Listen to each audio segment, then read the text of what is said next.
জয় মা চামুণ্ডা। জন্মাষ্টমীৰ মহাপ্ৰয়োগ এটা আপোনালোক সকলোলৈকে লৈ আহিছো। জন্মাষ্টমী হৈছে আমাৰ 26 আগষ্ট 2024 তাৰিখে আৰু জন্মাষ্টমীৰ সেদিনাই পালন হ'ব, কাৰণ সেদিনাই আবেলিৰ পৰা ৰোহিণী নক্ষত্ৰ লাগিব আৰু তাৰ আগৰ দিনাৰ পৰাই বৃষ ৰাশি যেহেতু লাগি থাকিব। বৃষ ৰাশি আৰু ৰোহিণী নক্ষত্ৰৰ সংযোগটো যেতিয়া জন্মাষ্টমীত পৰে তেতিয়া সদায় দুইটাই একদম একুৰেটলি নিমিলিব পাৰে, কিন্তু যিবাৰে মিলে সেইবাৰে বেছি আমাৰ কাৰণে মানে বস্তুটো বহুত বেছি দৰকাৰী হৈ পৰে। সেই দিনটো কিছুমান মহাপ্ৰয়োগৰ কাৰণে খুব খাস হৈ পৰে। গতিকে আমি এটা মহাপ্ৰয়োগ আপোনালোকৰ কাৰণে দিবলৈ ওলাইছো। মহাপ্ৰয়োগটো হৈছে বশীকৰণৰ মহাপ্ৰয়োগ। শ্ৰীকৃষ্ণক বশীকৰণৰ ৰজা বা মোহিনীৰ ৰজা বুলি কোৱা হৈছে। মানে শ্ৰীকৃষ্ণৰ হাঁহি বা শ্ৰীকৃষ্ণৰ গোটেই যিমানখিনি ক্ৰিয়াকলাপ মানুহৰ মাজত প্ৰচলিত হৈ আছে গোটেইখিনিতে মোহিনী আছে। গতিকে শ্ৰীকৃষ্ণৰ জন্মৰ সেই অষ্টমী, কৃষ্ণপক্ষৰ অষ্টমীৰ দিনা ৰাতি, যিদিনা নেকি ৰোহিণী নক্ষত্ৰ আৰু বৃষ ৰাশি পৰিছিল, সেই দিনটোক আমাৰ সনাতন সংস্কৃতিক মোহ ৰাত্ৰি বুলি কোৱা হৈছে। কাৰণ সেই গোটেই ৰাতিটোতে যেতিয়া শ্ৰীকৃষ্ণক যেতিয়া লৈ গৈছিলে কাৰাগাৰৰ পৰা বাহিৰলৈ, তেতিয়া সকলোৱে মোহ নিদ্ৰাত গুচি গৈছিলে। সেইকাৰণে সেই ৰাতিটোক মোহ ৰাতি বুলি কৈছে। আৰু এই মোহ ৰাতিৰ দিনা আমি বিশেষ কিছুমান প্ৰয়োগ আমি কৰিব পাৰো। বশীকৰণ প্ৰয়োগ বুলি কোৱাৰ লগে লগে মানুহে ভাবিলে যে কাৰোবাৰ প্ৰতি কাৰোবাক নিজৰ বশীভূত কৰি পেলোৱা, মানে সি উঠ বুলিলে উঠিব, বহ বুলিলে বহিব।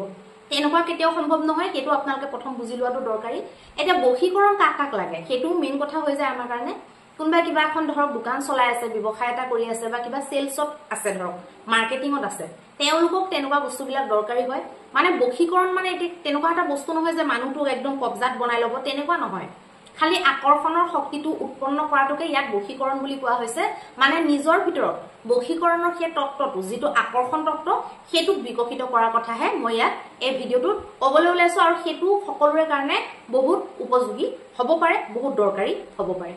বশীকৰণ উৎপন্ন কৰাৰ কাৰণে বা নিজকে নিজৰ আকৰ্ষণ শক্তিটো বৃদ্ধি কৰাৰ কাৰণে আপোনালোকে এই গোটেই ৰাতিটোতে আপোনালোকে এই মহাপ্ৰয়োগটো কৰিব পাৰে। যোনে যিমান সাধ্য সিমান কৰিব পাৰে, কিন্তু 5000 মন্ত্ৰ জপ কৰিব লাগে। মই মন্ত্ৰটো দি আছো আপোনালোকক। মিনিমাম 5000 মন্ত্ৰ আপোনালোকে জপ কৰিব লাগিব, আৰু 7000, 9000, 11000 যিমান কৰিব পাৰে আপোনালোকৰ কাৰণে খুব ভাল। আৰু নৰ্মেল মানুহে ইমানখিনি মন্ত্ৰ জপ কৰিব নোৱাৰে, কিন্তু কষ্ট কৰি মেলি আপোনালোকে 5000 মন্ত্ৰ যদি জপ কৰিব পাৰে, বা মানে অনিৰ্দিষ্টভাৱে যিমানলৈকে আপোনালোকে পাৰে বহি থাকিব ধৈৰ্য ধৰি, সিমানলৈকেও যদি আপোনালোকে জপ কৰে, প্ৰথমতে আপোনালোকে গাখীৰ, মৌজোল এই দুইটা মিক্স কৰি পেলাই, কেঁচা গাখীৰ আৰু মৌজোল মিক্স কৰি পেলাই স্নান কৰি ল'ব লাগে ৰাতি।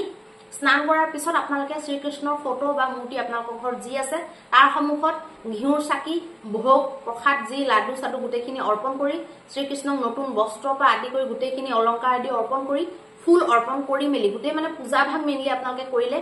কৰাৰ পিছত আপোনালোকে নৰ্মেলি যিবিলাক স্তোত্ৰ মন্ত্ৰ পাঠ কৰে সেইখিনি কৰিলে। কৰাৰ পিছত আপোনালোকে হাতত পানী অকণমানে, চাউল অকণমানে আৰু এটা পইচা লৈ পেলাই সংকল্প কৰি পেলাই আপোনালোকে বোলে মই অমুকটো উদ্দেশ্যৰ কাৰণে এই মন্ত্ৰটো কৰিছো। এইটো এটা কথা মনত ৰাখিব, এইটো কৃষ্ণৰ মন্ত্ৰ হয়। আল্টু ফাল্টু কথাত কিন্তু এইবিলাক ইউজ নকৰিব। কাৰোবাক পাবলে মানে সি, আপুনি যদি তাৰ কাৰণে যোগ্য হয় বা তাৰ মনত যদি আপোনাৰ কাৰণে ভাল ভাৱ আছে, আপুনি এনেও পাব। তাক আপুনি বশীকৰণ মন্ত্ৰৰ দ্বাৰা পাবলৈ চেষ্টা নকৰিব। ইয়াত খালি আপুনি নিজৰ মাজত আকৰ্ষণটো ডেভেলপ কৰাৰ কথাহে আমি ইয়াত ভিডিঅ'টোত কৈছো। গতিকে এইটো কোনো কাকো গুমৰাহ কৰা ভিডিঅ' নহয়। আকৰ্ষণ শক্তি নিজৰ ভিতৰত উৎপন্ন কৰা যায়, পাৰ্চনেলিটি ডেভেলপমেণ্ট কৰিও সেইটো কৰা যায়। সেইটো কোনো ডাঙৰ কথা নহয়, মিছা কথা নহয়, ফেক ডিটেইলছ নহয়। গতিকে আপোনালোকে সেই গোটেই প্ৰচেছখিনি কৰিলে। তাৰ আগত আপোনালোকে গাটো ধুই ল'লে মৌ আৰু কেঁচা গাখীৰেদি। তাৰপিছত আপোনালোকে এতিয়া কি কৰিব, ওম ক্লিং কৃষ্ণায় নমঃ, ওম ক্লিং কৃষ্ণায় নমঃ, ওম ক্লিং কৃষ্ণায় নমঃ, এই মন্ত্ৰটো আপোনালোকে জপ কৰিব। অনিৰ্দিষ্ট কাললৈকে বোলে মই 1 ঘণ্টা বহিম, 1 ঘণ্টাত যিমান জপ হৈ যায় হৈ যাব। আৰু যিবিলাকে হিচাপ কৰি পেলাই ভালকে কৰিম বুলি ভাবিছে তেওঁলোকে 5000, 7000, যাৰ যিমান সাধ্য আপোনালোকে এই গোটেই ৰাতিটো আপোনালোকে প্ৰয়োগত আনি পেলাই আপোনালোকে এই মন্ত্ৰটো জপ কৰক। আৰু অন্তৰতে প্ৰাৰ্থনা কৰিব, চন্দ্ৰদেৱক প্ৰাৰ্থনা কৰিব, কৃষ্ণক প্ৰাৰ্থনা কৰিব যে শ্ৰীকৃষ্ণই আপোনালোকৰ ভিতৰত মানে নেচাৰেলি, প্ৰাকৃতিকভাৱে যাতে আকৰ্ষণ শক্তিটো উৎপন্ন কৰে বা যাৰ আছে তাৰ বৃদ্ধি কৰে। সেইখিনি আপোনালোকে মনত ভাবিব লাগে। আৰু পিছদিনা ৰাতিপুৱা আপোনালোকে সৰু সৰু ল'ৰা ছোৱালীক মিঠাই, চকলেট আদি আপোনালোকে খুৱাই দিব পাৰে। নহলে শ্ৰীকৃষ্ণ বা বিষ্ণুৰ মন্দিৰত আপোনালোকে তেনেকুৱা ভোগ অৰ্পণ, লাডু চাডু অৰ্পণ কৰিব পাৰে। মিঠাই, যিকোনো মিঠা বস্তু আপোনালোকে অৰ্পণ কৰিব পাৰে। আৰু দুখীয়াক আপোনালোকে বিতৰণ কৰিব পাৰে, ক্ষীৰো অৰ্পণ কৰিব পাৰে। একদম মানে সৰু এটা উপায়, একো কষ্ট নাই, ইয়াত পইচা খৰচ নাই, কিন্তু আপোনালোকে ইয়াৰ বেনিফিটটো আপোনালোকে, কিন্তু এই মন্ত্ৰটো আপোনালোকে এবাৰ কৰিলে, জন্মাষ্টমীৰ দিনা কৰিলে আকৌ নকৰিলে তেনেকে নহব। কিন্তু জন্মাষ্টমীৰ দিনা কৰিলে আপুনি যেতিয়া জন্মাষ্টমী ধৰক গুচি গ'ল, তেতিয়া আপোনালোকে মেইন যিবিলাক অকেজন ধৰক নৱৰাত্ৰি আহিলে, দেৱালী আহিলে, লক্ষী পূজা আহিলে, সেই অকেজন বিলাকত আপোনালোকে আকৌ জাপ কৰিব লাগিব। ধৰক বহাগৰ 1 তাৰিখ পৰিলে, মাঘৰ বিহু পৰিলে, তেনেকুৱা যিবিলাক অকেজন, ফাকুৱা পৰিলে, সেনেকুৱা অকেজন বিলাকত আপোনালোকে মন্ত্ৰটো আকৌ ৰিচাৰ্জ কৰিব লাগিব। গতিকে তেনেকে আপোনালোকে প্ৰয়োগ কৰিব পাৰে, আকৰ্ষণ শক্তি বৃদ্ধি কৰিব পাৰে, কৰি চাব। বিনামূলীয়া উপায়, সৰু সৰু যেতিয়া বিনামূলীয়া উপায়বিলাক দিয়া হয় চবে ইগনোৰ কৰে। গতিকে আপোনালোকে কৰিলে কিন্তু বেনিফিট বহুত হ'ব।